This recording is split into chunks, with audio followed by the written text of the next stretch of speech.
Good morning, everybody. Welcome to today's edition of Daily Current Affairs with Sathya sir. This is me, Sathyanarayan from IQ Ideas, and I bring you important current affairs news snippets from a daily newspaper, along with important articles that you can read to improve your reading comprehension and good words of vocabulary to improve your overall English.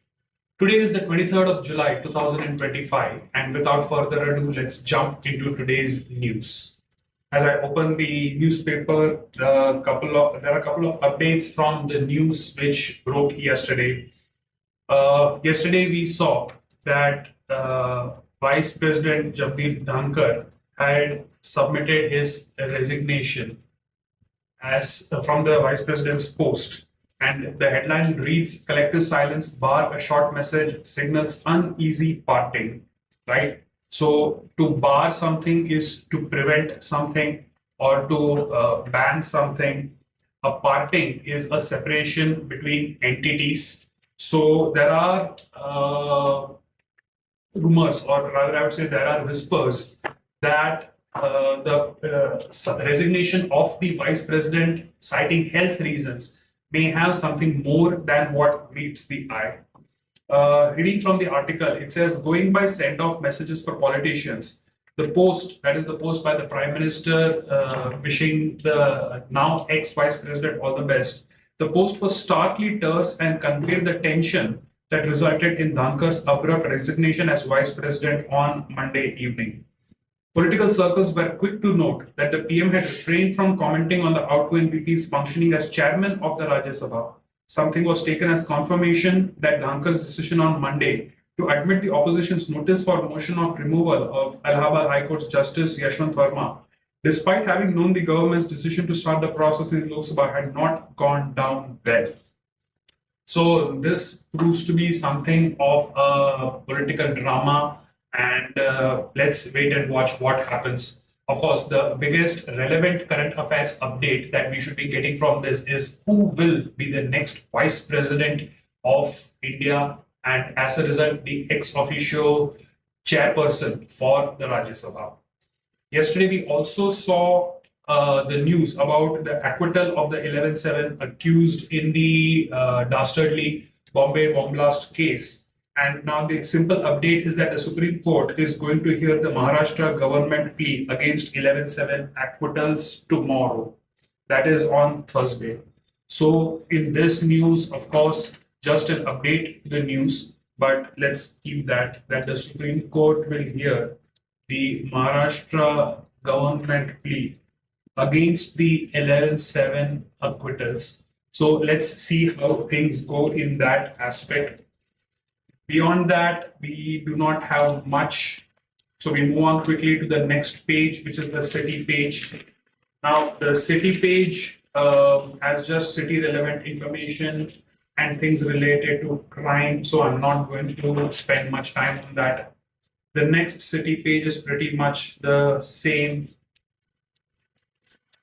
The state page again has some crime related news and a couple of updates of new appointments in local institutions.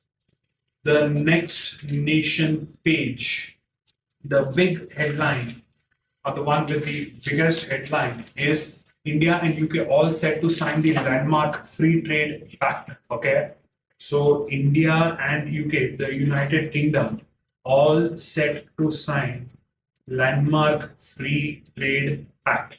Okay. Going by this, as Prime Minister Narendra Modi prepared to depart for London, India, and the UK seems set to formalize the landmark free trade agreement (FTA), with Foreign Secretary Vikram Misri saying the deal was undergoing last-minute work, including legal scrubbing. Okay, with discussions likely between Modi and counterpart Keir Starmer on the Russia-Ukraine war, amid renewed attempts by the West to drag Russia to the negotiating table through sanctions that could also impact India for trading with Moscow, Misri underlined India's call to shun double standards on energy trade. Okay. While neither side confirmed it officially, both seemed confident that the FTA would be formally signed during Modi's day-long visit. That is also expected to see the leaders discuss ways to expand cooperation in areas like trade, defense, technology, education, and people-to-people contacts. Great. So people interested in geopolitics, in business and economics would definitely be keeping tabs on this particular news. And if this does go through, then that would be a free trade agreement between two major nations of the country, which has to be learned about. Okay. The next major page seems to be a health related page. As far as current affairs or general knowledge goes, this doesn't seem to be too relevant. I'm going to skip it. The next nation page has small articles, but one that seems important, at least for law aspirants. So this says, this is a question. Can the Supreme Court fix a timeline for the president and governor's nod to bills? The Supreme Court seeks center and states' views. Okay. So whenever any bill is passed in the parliament at the state level or the central level, it has to go for sign to the highest authority. In case of states, that would be the governor. In case of the country, that would be the president. So the Supreme Court on Monday swiftly entertained President Draupadi Murmu's reference questioning the Supreme Court's power and jurisdiction to fix timelines for president and governors in granting, declining, or withholding assent to bills passed by the assemblies, while brushing aside maintainability objections by Tamil Nadu and Kerala. A bench of Chief Justice B.R. Gavai and Justices Suryakant, Vikramnath, P.S. Narasimha, and A.S. Chandurkar issued notice to the union and state governments on the presidential reference under Article 143(1) of the Constitution, which seeks the Supreme Court's opinion on the correctness of the April 8 judgment of an SC bench led by Justice J.V. Pardiwala, granting deemed assent to Tamil Nadu bills using the Supreme Court's exclusive powers under Article 142. Right. So, with references to certain articles from the Constitution, this seems to be an interesting article that law aspirants can read. Other than that, we have an update of the special intensive revision going on in the electoral rolls ahead of the Bihar polls. And the Election Commission has said 52 lakh plus Bihar electors are not found at their addresses, and says the public is to get a month for a rectification. Rectification means correction. So let's put that word in our vocabulary list. To rectify something means to correct something. Okay. We quickly move on to the next relevant page. The nation page. Election for vice president must be held as soon as possible in event of a vacancy. So this, of course, is going to be a reference to the resignation news by the vice president. The acronym ASAP, of course, stands for as soon as possible. So that is an interesting news which definitely law aspirants should be reading. This would give them some idea about the selection process for the vice president. Okay. So election to the vice president's office must be held as soon as possible in event of a vacancy caused by the death, resignation, or removal of the incumbent, according to Article 63(2) of the Constitution. In normal course, however, such an election must be held before the expiration of the term of the incumbent. Okay, so a couple of important words. One word which immediately jumps to mind is incumbent. So a person who is currently holding a specific office is known as the incumbent, right? Okay. Other than that, you have things related to the resignation, but not directly relevant. Things like Dhankar's surprise visit sent president staff into dizzy. NDA partners remain equally conspicuous by reticence, and so on and so forth. Now we move on to the middle page, my favorite because of its articles. And as expected, the biggest one on top is, of course, related to the vice president's resignation news. This is an article by R. Jagannathan, and it reads the Dhankar Dhamaka. It reads under BJP suffered an embarrassment after the vice president's unexpected exit. Government should issue a formal statement to clear the air, but the drama also offers the party a political opportunity. So this is definitely going to be an interesting article, although it might be written from the viewpoint of the author. So interesting. Below that, we have a column by Sujan Chinoy. It says India and Maldives, importance of geography. The chief of IDSA argues Modi's visit to the island will put Muizu's pivot on India on firmer grounds. Now, people who have consistently followed the news past couple of years would know there have been a little bit of straining of relations between the heads of state, especially from the Maldives side. And of course, this has been very closely followed by people interested in this particular country. So that would be an interesting take on that issue. Going to the left three columns, of course, the first one is again based on VP Dhankar's exit. And it has been interestingly and tongue-in-cheek titled Dhakzit, which of course is Dhankar exit. It reads, given his office, the way Dhankar quit left much to be desired, no matter what provoked the decision. So an opinion piece. Below that, we have adultery, be adult. Judgy folks wanting to jump into other people's affairs are a global phenomenon, India to the west. So this, of course, would be a personal take on the one news which has been titillating the imagination of various people across the globe. And I, of course, refer to the Kiss Cam incident at the Coldplay concert, where the CEO of astronomer was caught in a position with his head of HR. And finally, we have Jack Suraya's tongue-in-cheek column, Second Opinion, which reads Arms and the Man, a brief history of weapons, wars, and military industrial complex. But this is definitely going to be a very, very humorous article. So to brighten your day, definitely read Jack Suraya's article. The next page is a special page with the big news on top. It is a big article on top reading why weight loss drug prices are set to fall steeply starting next year. A key weight loss drug goes off patent next year. A US study estimates its production cost to be less than 2% of its selling price. It means cheaper generic options for Indians. Okay, so the important word that we can pick up from this particular article is the word generic. So when it comes to goods, we have branded goods which carry a specific brand name and are very specific to that producer, or something which is generic, something which is not belonging to a particular brand, which can be just manufactured. Now, when it comes to the pharmaceutical industry, of course, newly discovered, researched, and manufactured drugs do get a lot of protection in terms of patents, right? So, this is because they have to be allowed the chance to recoup all the money which they have spent in developing. And we do need to bear in mind that for every single drug which has been successfully manufactured and brought to the market, there might be scores of others which did not face that success, but nevertheless did consume a lot of money.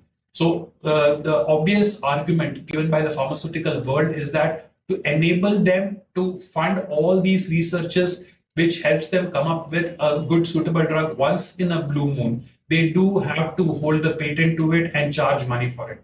Of course, this protection is given for a limited period of time. And once the patent expires, then the formula is made public, and of course, people can come up with it. Now, for this particular drug in question, if the manufacturing cost is less than 2% of its selling price, then of course, once the once the formula is out, many companies would obviously try to produce much cheaper versions of the drugs, especially if this is a drug for something as publicly or consumer-wise cherished as weight loss, then there's probably going to be a good market in that. And because of that, of course, the world, or at least manufacturers, do want to see it coming into the open market. Okay. Then we have an article about how daily wages in the UP village become online stars, a reference to people becoming popular on social media because of creation of content, so to say. Okay.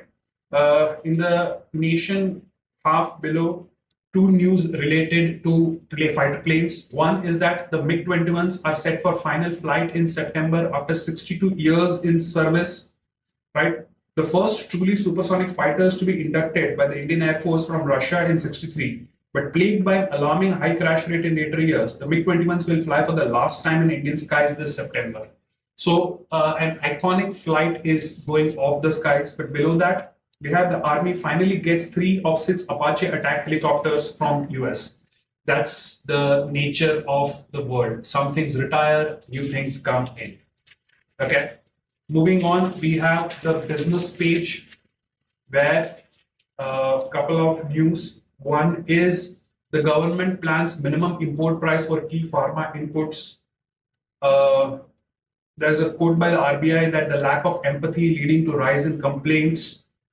A CEO has said early rains, Pakistan conflict hits spokes India business. Rupee falls 7 paisa to close at 86.38 against the dollar. Things which people interested in business, finance, economics, management would definitely read. The next, we have a techie page where the big thing is how AI is rewiring the BPO industry. The transformation from staff intensive to agentic AI led business processes has big implications for India. Now, when the world was seeing the IT boom, because of the huge amount of population and lower employee retention costs, the Indian the business processing outsource industry grew by leaps and bounds in India. Many companies, especially those based in the West, in the US, had outsourced many of their call centers in India, where it was cheaper to get the workers. And as a result, we saw a huge rise in the business process outsourcing industry. This, of course, led to creation of terms like Bangalorization, where jobs were sent outside Western countries to countries like India by companies based in the West to save a lot of money. And this also led to a lot of heartburn and people in the West complaining that they were losing their jobs.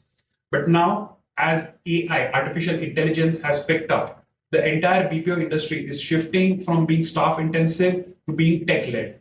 And this leads to the question, will India still be able to have all those big call centers? Will a lot of business processes still be outsourced by the West to India? Or will Indian call centers be at a loss? Okay. We move on to the next page, which is the global page, where President Donald Trump of the US has said he may travel to China in the not too distant future. The Trump administration pulls US out of UNESCO for the second time, cites anti-Israel rhetoric. Okay.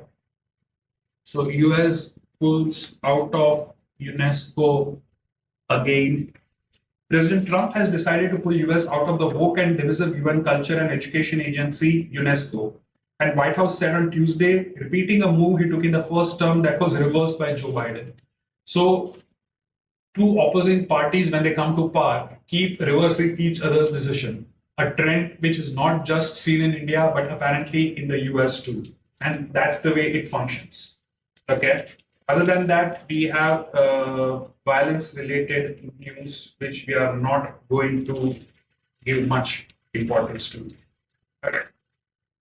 In the sports page, of course, we have some updates on the ongoing cricket test matches going on between India and England. So just information which cricket aficionados and fans can read. But below that, we have something both sports and politics law related. It says the sports governance bill to be tabled in the Lok Sabha today. The BCCI to come under legislation's ambit will have to apply for recognition, hold polls on time, and fight legal issues in the tribunal first. Okay, so this is a big news. The sports governance bill to be tabled in the Lok Sabha. Right. So people, law aspirants and sports aspirants, and for that matter, any person who wants to know big important things should definitely be reading this article. If we take a look at the inset, which talks about how the bill impacts BCCI, some of the questions which it answers is the current BCCI president Roger Binney eligible for another term? Why can't he contest? Does BCCI have to conduct elections? And can the BCCI amend its constitution? So I will definitely be encouraging everybody to read this particular article with great interest. We finally move to the last page, which again has a lot of sports things. On top, we have updates from the Women's Chess World Cup, where it's advantage India. So Divya and Humpy would higher ranked Chinese grandmasters with black pieces in the semifinals game. Great. And let's see how the outcome works out. Other than that, there are just information and updates on different things, but nothing major. So that brings us to an end to today's news updates. I hope you liked all the information that we got to see today. Of course, the major things in news are the Vice President Jagdeep Dhankar's resignation and its fallout, the High Court, Bombay High Court's decision to acquit the 12 accused in the 11/7 Bombay bomb blast cases, and the ongoing appeal in the Supreme Court. And the big news which I would be following and recommending that all you legal aspirants follow would be the sports governance bill, which is to be tabled in the Lok Sabha today. That brings us to an end of today's news updates. If you have liked this episode, do hit that like button, share it with your friends, subscribe to this channel if you haven't already done so. And if you'd like to communicate anything, suggest any changes, or just pass remarks, do comment in the section below. With that, this is me.